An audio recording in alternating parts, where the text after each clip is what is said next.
નમસ્કાર દર્શક મિત્રો, આરજેપી ન્યૂઝનું હાર્દિક સ્વાગત છે। હું છું આપની જાની મકવારા। સૌ કરતા પહેલા નજર કરીશું મુખ્ય સમાચાર પર। જૂના તવરા ગામની કમાન હવે મહિલાઓના હાથમાં। મહિલા સરપંચ બાદ ડેપ્યુટી સરપંચ પણ મહિલા ચૂંટાઈ। જાડેશ્વર ગામની ડેપ્યુટી સરપંચની ચૂંટણીમાં મહેશ નિઝામા એક મતથી ડેપ્યુટી સરપંચ થયા।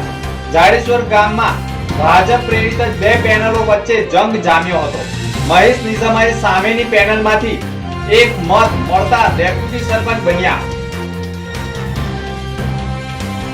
ભરૂચના કરોડોના રોડની હાલત વરસાદમાં બિસ્માર બનતા ગાબડા પૂરવાનું અભિયાન શરૂ। ભૂગુરુસી બ્રિજ નીચે જ ગાબડા પૂરવાનું અભિયાન શરૂ કરાયું। છેલ્લા 2.5 વર્ષથી જૂના તવરા ગામનો વહીવટદાર કરી રહ્યો હતો। હાલ જૂના તવરા ગામે નવા ભરૂચનું નિર્માણ થવા જઈ રહ્યું હોય તેમ અહીં ખૂબ મોટા પાયે વિકાસ થઈ રહ્યો છે। ત્યારે હાલ 5150 મતદાતાઓએ ગત 22 જૂનના રોજ જૂના તવરા ગ્રામ પંચાયત પ્રાથમિક શાળા ખાતે મતદાન કર્યું હતું, જેનું પરિણામ 25 જૂનના રોજ આવતા જૂના તવરા વિકાસ પેનલના સરપંચ જાગૃતિબેન પૃથ્વીસિંહ પરમાર 854 મતથી તેઓના વોર્ડના તમામ સભ્યો પણ વિજય બન્યા હતા। જૂના તવરા ગ્રામ પંચાયત ખાતે ગામના સરપંચ અને વોર્ડ સભ્યોની ઉપસ્થિતિમાં ગામના ઉપસરપંચની પસંદગી કરવામાં આવી હતી, જેમાં સર્વની સહમતિથી જૂના તવરા ગામના ઉપસરપંચ તરીકે મીનાબેન સુરેશભાઈ વસાવાને જૂના તવરા ગામના ઉપસરપંચ બનાવ્યા હતા।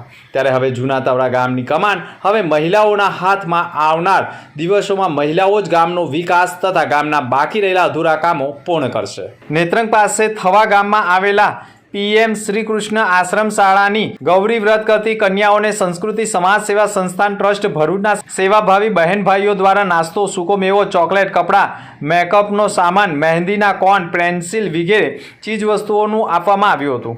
આ પ્રસંગે સંસ્કૃતિ ટ્રસ્ટના સ્થાપક હેમાબેન પટેલ, પ્રકાશચંદ્ર પટેલ, પ્રમુખ Anjaliben ડોંગરા, joint secretary સીમાબેન Chudasama, project chairman ઉર્વશીબેન ચુડાસમા, સંસ્થાના સેવાભાવી સદસ્યો અરુણાબેન, નીલમબેન, શીલાબેન, મીનાક્ષીબેન, વિદ્યાબેન, વર્ષાબેન, ભોગી તથા કાજલબેન, શીતલબેન સહિતની મહિલાઓ પણ જોડાઈ હતી।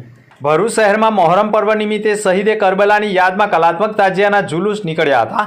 જોકે રાત્રિના વરસાદી માહોલ હોય લોકોએ પ્લાસ્ટિક બાંધીને પણ તાજિયા નીકળ્યા હતા। શહેરમાં તાજિયા માટે ચુસ્ત પોલીસ બંદોબસ્ત ગોઠવાયો હતો, જ્યારે જુલુસ સાથે યુવાનોએ પણ કરતબો બતાવ્યા હતા।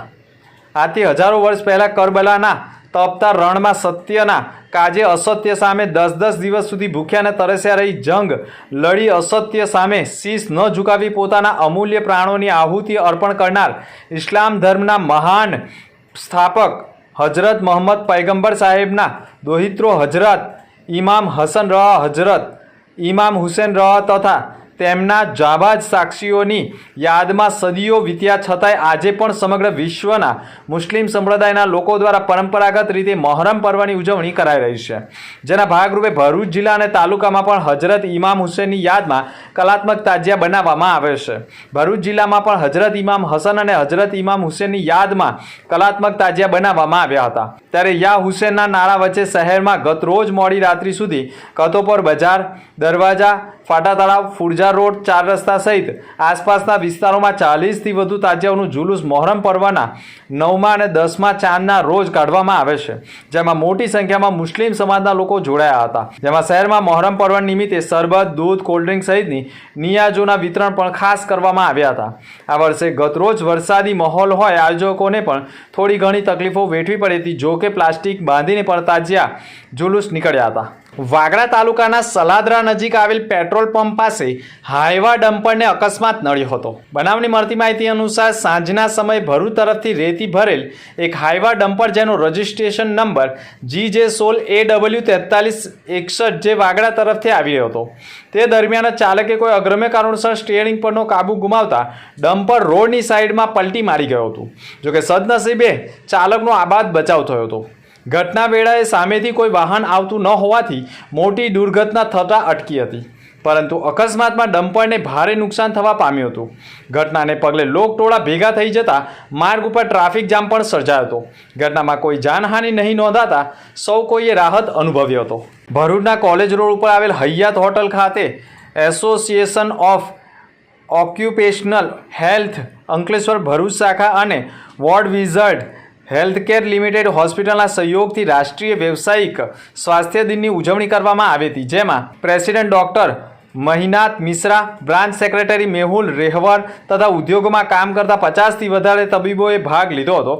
આ દિવસની ઉજવણીમાં નેશનલ પ્રેસિડેન્ટ ડૉક્ટર કિશોર પરીખ, વડોદરા IHO બ્રાન્ચના પ્રેસિડેન્ટ ડૉક્ટર જગદીશ કામત તેમજ હોસ્પિટલના ડૉક્ટર આદિત્ય સુધાકર, ડૉક્ટર મિલન પંચાલ સહિતના તબીબો વિશેષ ઉપસ્થિત રહ્યા હતા. સંસ્કાર ભારતી ટ્રસ્ટ દ્વારા આયોજિત BMUN 2025નો બીજો દિવસ ઉત્સાહ અને સંકલ્પ સાથે ઉજવાયો હતો, જ્યાં વિવિધ સમિતિઓના પ્રતિનિધિઓએ ચર્ચા અને વાટાઘાટો ઉત્સાહભેર ભાગ કર્યો હતો. દિવસનું મુખ્ય આકર્ષણ રહેલ પુરસ્કાર વિતરણ સમારંભનો એક પ્રેરણાદાયી પેનલ ચર્ચા સાથે શરૂ થયો હતો, જેમાં ઉત્પલ શાહ, રાકેશ ભટ્ટ, ભારત ચુડાસમા અને કુલવંત મારવાલ જેવા વિખ્યાત નિષ્ણાતોએ પોતાના અમૂલ્ય વિચારો રજૂ કર્યા હતા. તેમણે યુવા નેતૃત્વની ભૂમિકા, વૈશ્વિક સંવાદની મહત્વતા અને શિક્ષણમાં વિમર્શાત્મક વિચારધારા તેમજ નવનીતાની જરૂરિયાત અંગે દ્રષ્ટિકોણ પ્રસ્તુત કર્યું છે. ભરૂચમાં વરસાદની સાથે જ નગરપાલિકાએ દર વર્ષની જેમ ખાડા પૂરવાના અભિયાનનો પ્રારંભ કર્યો છે. શહેરના આઇકોનિક રોડ સહિત મુખ્ય માર્ગ ઉપર વરસાદના કારણે પડેલા ખાડાઓને પૂરવા માટે લાખો રૂપિયાનો ખર્ચ કરીને કાર્ય શરૂ કરવામાં આવ્યું છે. નોંધનીય છે કે નગરપાલિકા દ્વારા દર વર્ષે રોડનું નવીનીકરણ અને સમારકામ કરાવવામાં આવે છે, પરંતુ વરસાદ શરૂ થતાં જ રસ્તાઓ ફરી ખસ્તા હાલ થઈ જતા હોય છે. આજના દિવસે શહેરના શક્તિનાથ સર્કલથી ભૃગુ ઋષિ બ્રિજના નીચે આવેલા સર્વિસ રોડ ઉપર મોટા ખાડાઓ પૂરવાની કામગીરી હાથ ધરવામાં આવી હતી. આ સંદર્ભે ભરૂચ નગરપાલિકાના ચીફ ઓફિસર હરેશ અગ્રવાલે પણ કહ્યું હતું કે વરસાદ દરમિયાન યોગ્ય રીતે રોડની કામગીરી શક્ય નથી. ખાડા પૂરવા છતાંય સ્થિતિ ફરી એ જ થઈ જાય છે. હાલ આઇકોનિક રોડ માટે મંજૂરી મળી ગઈ છે, પરંતુ વરસાદને કારણે કામગીરી રોકવી પડી છે. તેમ છતાંય વાહન ચાલકોને મુશ્કેલી ન પડે તે માટે હાલના ખાડાઓ પૂરવાની કામગીરી કરવામાં આવી રહી છે. શ્રી સંતોષી માતા યુવક મંડળ ટ્રસ્ટ અને અમિતભાઈ પ્રજાપતિ દ્વારા લિંક રોડ ખાતે આવેલા નગર પ્રાથમિક શાળા સંચાલિત ગાયત્રી નગર મિશ્રણ શાળાના વિદ્યાર્થીઓને નોટબુક વિતરણ કરવામાં આવ્યું હતું. સાથે અલુણા વ્રતને ધ્યાનમાં રાખી વિદ્યાર્થિનીઓને સૂકો મેવો તેમજ ફરાળી વેફરો વિતરણ કરવામાં આવી હતી. આ પ્રસંગે શાળા પરિવાર તરફથી શ્રી સંતોષી માતા યુવક મંડળ ટ્રસ્ટના પ્રમુખ પરેશ લાડને સન્માનપત્ર આપી સન્માનિત કરવામાં આવ્યા હતા, જ્યારે અમિત પ્રજાપતિને શાળાના બાળકોને નોટબુક વિતરણ કરવા બદલ તેઓને પણ સન્માન કરવામાં આવ્યું હતું. કાર્યક્રમમાં શ્રી સંતોષી માતા યુવક મંડળ ટ્રસ્ટના પ્રમુખ પરેશ લાડ, વિકાસ સોની, કમલેશ પરમાર, જયદીપ મહારાજ, ધર્મેશ સોલંકી, હિરેન રાણા, નોટબુક વિતરણના દાતાઓ અમિત પ્રજાપતિ તેમજ શાળાના શિક્ષકગણ, વિદ્યાર્થીઓ ઉપસ્થિત રહ્યા હતા. વડાપ્રધાન નરેન્દ્ર મોદીના નેતૃત્વમાં કેન્દ્ર સરકારના 11 વર્ષ પૂર્ણ થતાં જ આ અવસરે ભારતીય જનતા પાર્ટી દ્વારા દેશભરમાં 11 વર્ષ સેવા, સુશાસન અને ગરીબ કલ્યાણ અભિયાનની શરૂઆત કરવામાં આવી છે.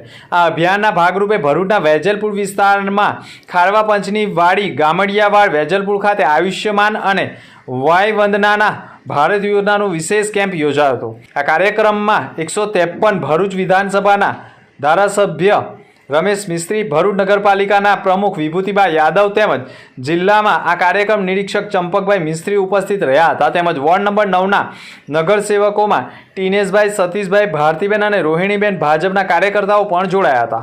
ગુજરાત સરકારના mental health programme officer doctor Ajay ચૌધરીની ટીમ દ્વારા અનુભવી ફેકલ્ટી દ્વારા આ વિશેષ તાલીમ આપવામાં આવી, જેમાં 117 સ્વયંસેવકો, 43 બહેનો, 74 ભાઈઓ જોડાયા હતા, જેઓએ સમગ્ર ગુજરાત રાજ્યમાં મેન્ટલ હેલ્થ વોરિયર્સ તરીકે કાર્ય કરશે. 4-5 જુલાઈ 2025ના 2 દિવસના કાર્યક્રમમાં મુખ્ય અતિથિ તરીકે doctor Jayanti Ravi madam, IAS additional chief secretary, revenue department, Gandhinagar, Gujarat વિધાનસભાના ઉપાધ્યક્ષ જેઠાભાઈ ભરવાડ, ગુજરાત રાજ્ય રેડક્રોસ ચેરમેન અજયભાઈ પટેલ તથા અન્ય મહાનુભાવોની ખાસ ઉપસ્થિતિમાં તાલીમાર્થીઓને સર્ટિફિકેટ એનાયત કરવામાં આવ્યા હતા. ભરૂચ જાડેશ્વર ગ્રામ પંચાયતની ચૂંટણી સંપન્ન થતાં ચૂંટણીમાં ભાજપ પ્રેરિત જ 2 પેનલો ઊભી હતી, જેમાં મહેશ નિઝામાની સિંદૂર પેનલને 12 બેઠક મળી હતી, જ્યારે તેની સામે કોંગ્રેસમાંથી ભાજપમાં જોડાયેલા ભરૂચ તાલુકા પંચાયતના પ્રમુખની વિકાસમય પેનલને 10 બેઠક મળી હતી, જ્યારે 2 બેઠક અપક્ષમાં ગઈ હતી. જાડેશ્વર ગામમાં તાલુકા વિકાસ અધિકારીની અધ્યક્ષતામાં ડેપ્યુટી સરપંચ માટે ચૂંટણી યોજાતા વિકાસમય પેનલમાંથી મહિલા સભ્યોએ ઉમેદવારી નોંધાવી હતી, જેમાં તેઓને સરપંચ સહિત અપક્ષના 2 મત મળી 12 મત મળ્યા હતા, જેની સામે સિંદૂર પેનલના મહેશ નિઝામાએ પણ ડેપ્યુટી સરપંચ માટે ઉમેદવારી કરતા તેમના 12 સભ્યોના મત સાથે સામેની વિકાસમય પેનલના 1 સભ્યનો મત મળતા કુલ 13 મતથી મહેશ નિઝામા ડેપ્યુટી સરપંચ તરીકે વિજેતા થતા સભ્યોએ તેમને આવકારી લીધા હતા। જોકે જાડેશ્વર ગ્રામ પંચાયતની ચૂંટણીમાં સરપંચ ચાર્જ લેશે કે નહીં તે પ્રશ્ન ગંભીર બન્યો છે, પરંતુ તેમનો વિવાદ નામદાર કોર્ટમાં પહોંચ્યો હોવાના અહેવાલો સામે આવી રહ્યા છે। અંદરના મુખ્ય સમાચાર પર ફરી એક નજર। જૂના તવરા ગામની કમાન હવે મહિલાઓના હાથમાં। મહિલા સરપંચ બાદ ડેપ્યુટી સરપંચ પણ મહિલા ચૂંટાઈ। જાડેશ્વર ગામની ડેપ્યુટી સરપંચની ચૂંટણીમાં મહેશ નિઝામા 1 મતથી ડેપ્યુટી સરપંચ થયા। જાડેશ્વર ગામમાં ભાજપ પ્રેરિત 2 પેનલો વચ્ચે જંગ જામ્યો હતો। મહેશ નિઝામાએ સામેની પેનલમાંથી 1 મત મળતા ડેપ્યુટી સરપંચ બન્યા। ભરૂચના કરોડોના રોડની હાલત વરસાદમાં બિસ્માર બનતા ગાબડા પૂરવાનું અભિયાન શરૂ। ભોગુરુસી બ્રિજ નીચે જ ગાબડા પૂરવાનું અભિયાન શરૂ કરાયું। તો આ હતા તે સમાચાર। આવતીકાલે ફરી મળીશું નવા સમાચાર સાથે। નમસ્કાર।